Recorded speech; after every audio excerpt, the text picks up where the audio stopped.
Like most moralising old men, this philosopher will either enlighten you, bore you, piss you off, or maybe a combo of all.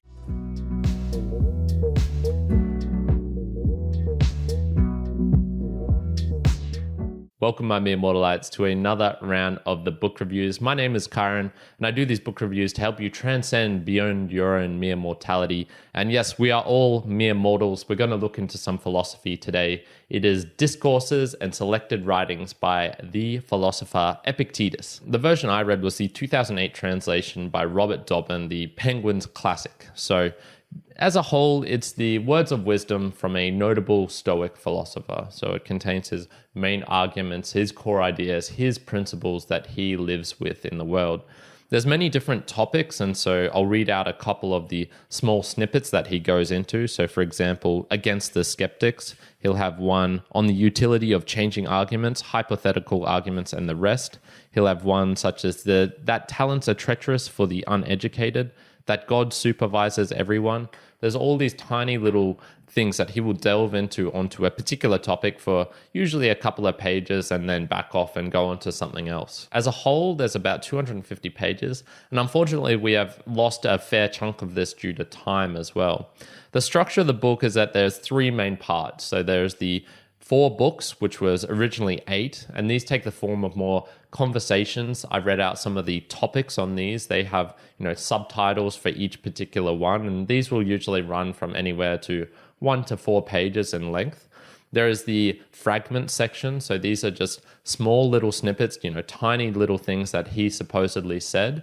And then there's the enchidrion, which it means manual in Greek originally, and these are more assertions from him of a practical thing for you to implement into your life. So there's these 3 different parts within the book, and you'll get a different feeling for one of them. So one of them will be more conversations, long form, a topic to ponder on and think about. Another will be an assertion that you should just look at and take at face value. And another will be maybe just an off-the-cuff fly thing that he has said and hasn't put too much effort into. So these 3 different sections can give you different feelings on what Epictetus was like as a person and what he really truly believed. On the author Epictetus, he was born in AD 55 and lived to around AD 135. So a good 80 years, which is a pretty impressive achievement for those times. He was a former slave who gained his own freedom, was released, and then was a free man in the world. He lived a lot of his life in Italy before moving to Greece, and then that's where he founded a school of philosophy and was widely renowned as a smart man, a philosopher, a wise person.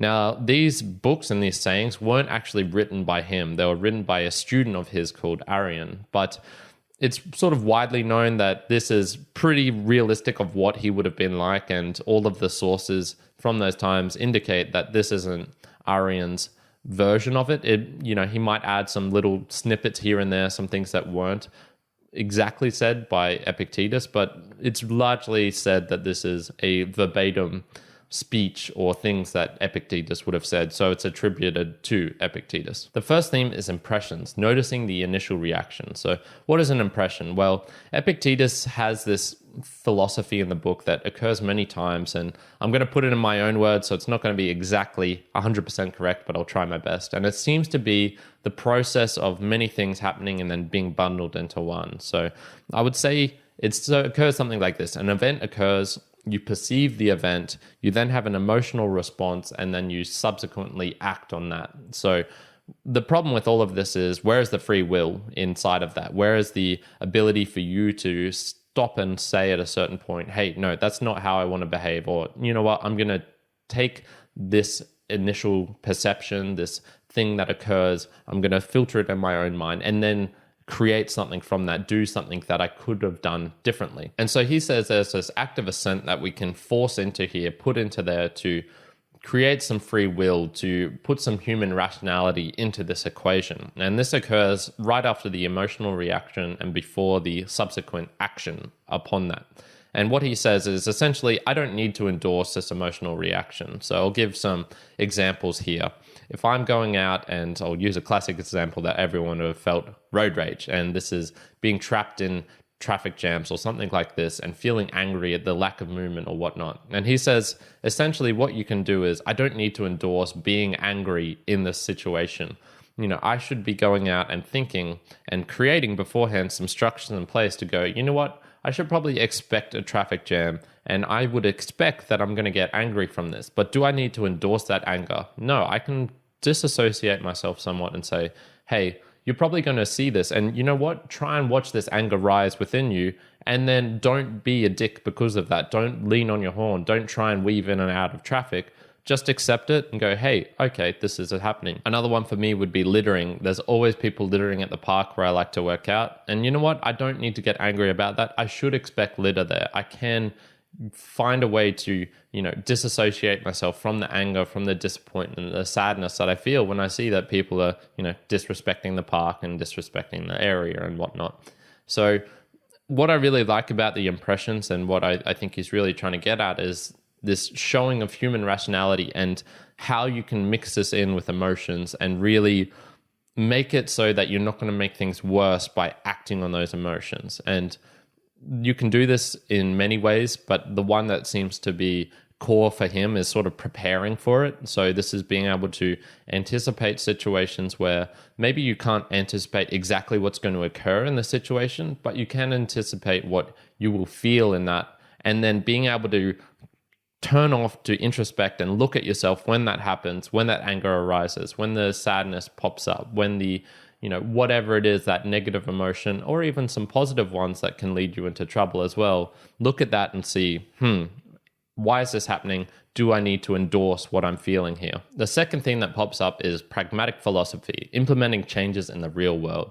This is one of the core aspects, I would say, of Stoicism, is that it's not just all talk in your head and things to think about. Most of it is like, hey, you can go out and try this in the real world. So the style that pops up in this book is more like an FAQ of answering a question. So he'll usually pick a topic and start talking about that, giving some suggestion and advice. And then a question will pop up from a hypothetical person or maybe a real person saying, oh, but et cetera, giving their real world case of why they can't do this or that. And then he'll answer that and say, no, you're not looking at this correctly. This is how, et cetera. So some of the ones and ways that he has done this is through his crippled leg, for example. He'll talk about, you can expect this to happen when you're a cripple. These things are going to be like this. The world is going to treat you this way. And someone will say, oh, but my hand was, et cetera. But your situation is different, et cetera. And then he will show, no, hey, this is why it's the same. This is why you should probably think this way. And this is how things will turn out if you behave in this way. So it's a real emphasis in most Stoicism, I would say, on this pragmatism of being able to, show this. Now, it's not super strong in adherence, so you can find plenty of sections where it's just talk in this book, but I think there's this subtle draw or drag back that I've found in most of the Stoics, and especially in Epictetus here, of, hey, you go out and you can do this thing. This is actually implementable. It's not just something that's in your head. It's not an affirmation that you say into a screen or something or into a mirror. It's like, go out and do this thing, test it out for yourself. I think there's this emphasis or this highlighting of pragmatism because the Stoic philosophers really tried to implement it in their lives. So some of the people referenced in this book were Socrates. He said, you really need to be questioning everything. So what did he do? Well, he went out and questioned everything, and he died a noble death because of that. He put his philosophy on the line on the, the highest stakes possible.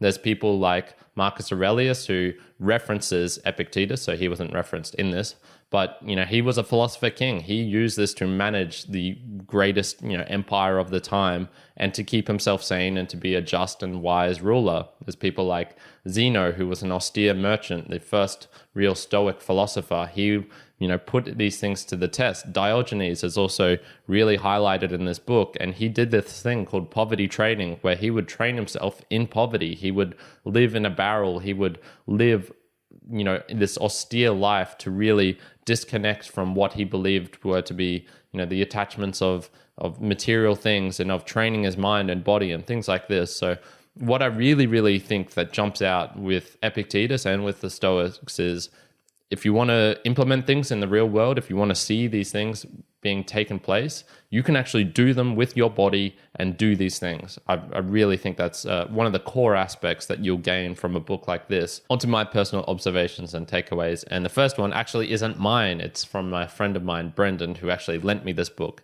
And he was saying one thing you'll notice with Epictetus is he's a grumpy old man, and boy, is it true. There's so many times where you'll find him just randomly insulting people who are trying to have a conversation with him. So he'll say something, say something stupid in response, and he'll go, "You fool," or "You weakling," or "You idiot." This is etc., etc. Why didn't you think of this? So there's this definite aspect of him where, and this is where I was saying it might piss you off, it might bore you, because man, he really does come across as a grumpy old man in many ways. Speaking of being bored as well, my reading of this book was a bit fitful. I think stoic philosophy really is something that you need at certain times in your life, and I personally don't think of it all the time. There are times in my life where I'm really striving and wanting to do things, and this is where I feel like stoic philosophy really comes in and is useful for me. And then there's other times where I'm more chilled out. I'm like, you know what? I don't really need to implement this into my life. So for me, my reading of this, although I enjoyed it, was a bit fitful. I found myself getting bored in places. I found myself getting distracted. And this could have been a sign of me just not really needing this at the moment, even though I do like the philosophy of Stoicism as a whole. My fitful reading could also be due to the different styles that were within here. As I mentioned, there were some parts that were shorter, sharper, more of an assertion. I really enjoyed those ones. And then the parts where he was expounding upon things at length, I didn't enjoy them as much unless there was more of a conversational type tone within it. So one thing to note within here is maybe you definitely should check out all three different sections because they are so different. And if you're not enjoying one section, you might enjoy one of the others. So in summary, Rome wasn't built in a day, and Stoic philosophy isn't just one guy. Whilst I think you'll find your favorites, i.e. for me, Marcus Aurelius, or those who you don't like as much, i.e. Epictetus here, came across as quite stubborn and assertive, humorous, but also a bit meh. I think after reading all of them as a whole, you'll start to gain some of the real true core aspects of the Stoic philosophy. So these are things like being very pragmatic, being able to implement changes into the real world with your physical body, of really disassociating yourself from your emotions and looking at it and going, is this something I want to endorse? Is this useful? And then also, I think Stoic philosophy just as a whole is really useful for those who might feel negative things more than positive things. So I've always sort of seen it as a dampening down of the negative emotions and also slightly of the positive. But if you're feeling the negative way more, this can actually help you in the real world, and it'll stop you feeling as bad, stop as much negative emotion in your life. So all in all, I thought there was a good book and worthy of reading and worthy of being as part of one of the notable Stoic philosophers. So Epictetus's Discourses and Selected Writings, I'm giving a 6.5 out of 10. Yeah, pretty good. And so, my mere mortalites, can anything be better than the mere mortals? A difficult question, a question for you to ponder. What are your thoughts on Epictetus and his discourses? Did you enjoy them? Did you find him to be a grumpy old man? Did he bore you? Did he piss you off? I would love to know all of these things in the comments. If you could do all the nice things, like, subscribe, comment, hit the bell notification, all of that helps me, helps the channel. And other than that, I hope you're having a fantastic day wherever you are in the world. Chiron out.